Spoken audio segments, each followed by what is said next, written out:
I'm curious, what do you guys find on top of remineralizing?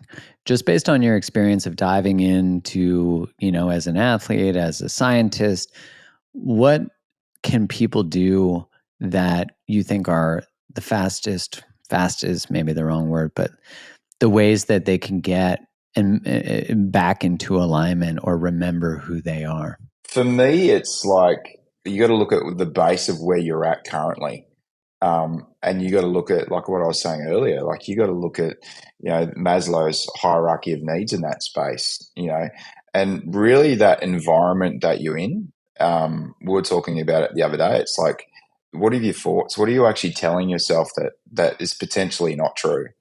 There's a thing by a lady called Sandra Ray, and she talks about the personal lie. Like, there's a range of these personal lies that we're telling ourselves every day, and we could be having like thousands of these thoughts a day. So it's like, start there.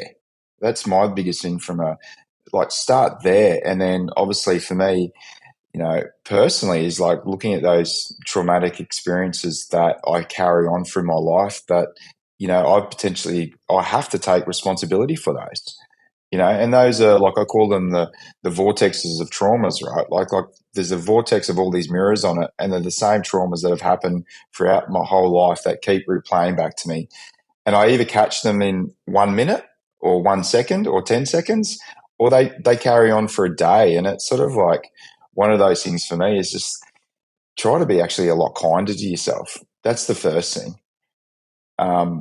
Because we can remineralize ourselves, you look at the sun, we can do all of these things, but if at the end of the day we've told ourselves 2,000 times that we're not good enough, like, you can take the best supplement in the world, you can look at the sun every day and be in nature, but if at the end of the day that you don't think you're good enough, good luck trying to fix that. And it's a compounding issue that, like, that's a human experience. And to what Dave was saying before, if we can put attention on some of those things as well and remembering who we are, it's not saying that we're going to get it right every day, but just remembering who we are is a start. And to your point about surrounded by community, like in communion, is huge as well. Like, not doing anything in isolation, because that's the way that nature is, right? Nature doesn't do anything in isolation. And the human being these days is so isolated, living in this nuclear family. It's like, let's try and like start there as well. Like, the thoughts that we're saying to ourselves, like being in community, eating good, nourishing food, drinking nice water, the best water that we've got available. So a lot of those things are the things that I feel we can start is a huge opportunity for us. And, some days we're going to get it right, and some days we're going to get it wrong. And it's just the way it is. Like, it's just learning. I don't think we can ever fail. We're just learning all the time. Yeah, I totally agree with Brad, and it was beautifully said. I mean, for me, it's just coming back to the basics, like I mentioned before.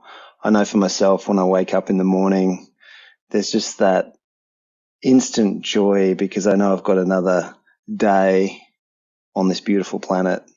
So taking that first breath, having a smile, realizing that we're here again, understanding that, we've got our health to some level. We've got these trillions of chemical reactions happening inside of our body just to exist. And I usually start the day with a glass of water, which I know is just going to hydrate all of the body, and then taking the mana. So yeah, just bring it back to simplicity. And then, staying connected with nature is a really powerful one. And understanding the truth of who we are is the key.